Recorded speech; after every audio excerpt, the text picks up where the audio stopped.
मातृभूमि, भारत भूमि, पूर्ण भूमि और बलिया के इस आध्यात्मिक भूमि बंजारी भूमि को प्रणाम करते हुए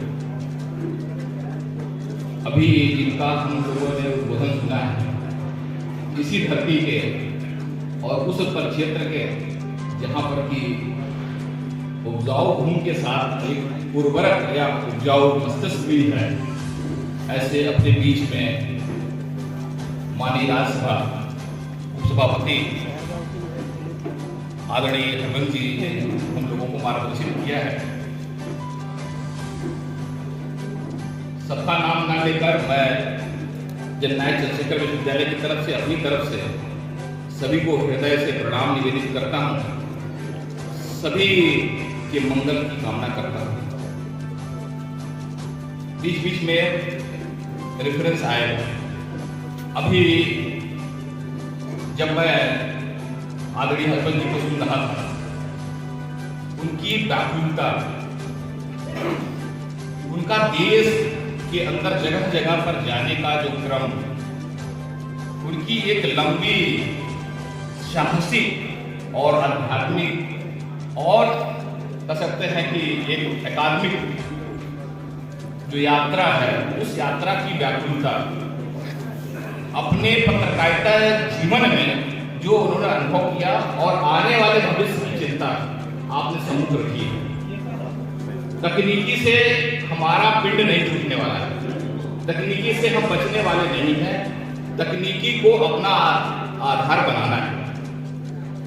आपने वो मंजिल तय करके बता दी है, रास्ते कैसे बनेंगे इसके लिए मैं कहूंगा कि वीरेंद्र मस्त जी जो हमारे आदरणीय सांसद हैं, उनके द्वारा बताए गए विचार शायद रास्ते के रूप में उपयोग हो सकते हैं। मैं इन सब की सर की बात में सुन रहा था और यह पीड़ा बहुत समाज में बड़ी अजीब सी है कि यह सोशल मीडिया हमको अनसोशल बना रहा है। ये अनसोशल बना रहा है, इस खतरे से बचे कैसे? और आपने माननीय प्रधानमंत्री का जिक्र करके कहा कि AI, जीपैट या कह सकते हैं विकिपीडिया, ये सारे जो सोशल मीडिया है, ये कैसे सुधरेंगे? इसके सुधार के लिए, इसके खतरों को बताते हुए जब आपने इंगित किया, तब मैं इन्हीं ग्रामीण पत्रकारों और प्रगतिशील जो पत्रकार एसोसिएशन है, उनसे ही निवेदन करता हूं कि उन जीवन मूल्यों को, उन तत्वों को भी वो उसी मीडिया में घुसकर, जैसे कहते हैं कि हम दूरी नहीं बनाएंगे, हम उसके अंदर घुसकर और उसको ठीक करेंगे, ऐसा मत बनाना पड़ेगा। और वो कैसे?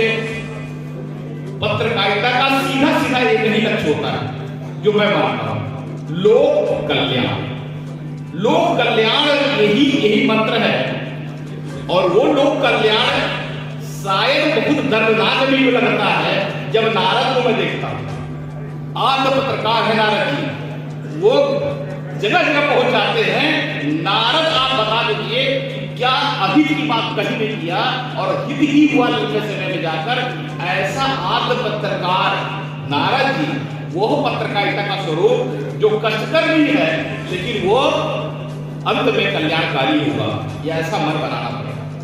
ग्राम संस्कृति जो सुख की संस्कृति रही है, संतोष की संस्कृति है।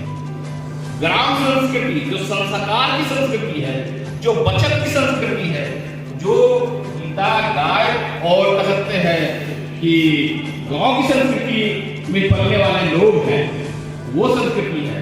जो हमारे सामाजिक मूल्य हैं वही से चलते हैं। जो सामाजिक समरसता का स्वरूप दिखता है वही दिखता है, जो सामाजिक सहिष्णुता का स्वरूप दिखता है वही दिखता है। उसको भी स्थापित करना और इस आधुनिक युग में केवल अपने पहनावे को, अपने खान पान को, अपनी भौतिकता को केवल मॉडर्नाइज नहीं करना है, अपने माइंड सेट को मॉडर्नाइज करना है। यही आदरणीय अभी है। ये बात ध्यान रखना पड़ेगा। इस बात को कैसे हम लेके जाएंगे, ये हमारे ग्रामीण पत्रकारों की बड़ी भूमिका है। और जो अभी जो चैलेंज है, उस चैलेंज के लिए माननीय प्रधानमंत्री जी ने आह्वान किया है। आप कोई भी चीज गूगल में सर्च करेंगे वो मैटर कौन डालता है गूगल में? जी मैट पे जो देखते हैं वो मैटर आता कहां से? उसको डालने वाले पश्चिम के लोग हैं, वो जो सोचते हैं वो डाल दिए और हमारे नौजवान पढ़ते हैं। इसीलिए उन्होंने नौजवानों का आह्वान किया, IIT के छात्रों का आह्वान किया कि तुम पढ़ो, क्योंकि तुम भारतीय संस्कृति को, ग्राम संस्कृति को, उन मूल्यों को उसमें डालो, और जब वो खोले तो यह संस्कृति की वहां बात जाए, हमको उससे लड़ाई करनी है। और आपको बता दें सर, ध्यान होगा, अभी पद्मश्री मिला श्रीधर वेम्बू। श्रीधर वेम्बू को आप इंटरनेट पे सर्च करिए। श्रीधर वेम्बू मद्रास IIT का छात्र, और जो काम करती एक बड़ी कंपनी थी, लेकिन वो श्री काशी दयानंद चिकन काशी, वो जो तमिलनाडु है वहां पर पेपर किए हैं, उसको पद्मश्री मिला है। वहां पर वो आके काम कर रहे हैं और गांव में उस नौजवानों को कैसे तैयार कर रहे हैं, उस संस्कृति को पूरे वर्ल्ड वाइड कैसे फैलाना है, उसकी तैयारी कर रहे हैं। शायद आदरणीय हरबंस सरकार यही करना है। हम थोड़ा सा अभी जब आप कह रहे थे तो हम थोड़े से ये मैं देखा कुछ लोगों के चेहरे पे मुझे खुद घबराहट सी लग रही थी कि हम गांव को छोड़कर अक्सर इतनी सर एक बड़े लक्ष्य की तरफ भी कर रहे हैं, उसको समझने की जरूरत है। और वो जो लक्ष्य चलने का रास्ता होगा, जैसे मैं बार-बार ये कहता हूं कि लक्ष्य भी अच्छा होना चाहिए और चलने के रास्ते भी अच्छे होने चाहिए। लक्ष्य बहुत अच्छा हो जाए और चलने के रास्ते गलत हो जाएंगे। सर नौजवान आज यही गड़बड़ कर रहा है, लक्ष्य तो अच्छा बनने का है, रास्ते गलत चुन रहा है। ये रास्ते जो गलत चुन रहे हैं वो लक्ष्य तक पहुंचेंगे जरूर, लेकिन कभी वहां टिक नहीं सकते, वहां कभी इसमें नहीं रह सकते, कभी मां सम्मान नहीं पा सकते। इसलिए रास्ते यानी साधन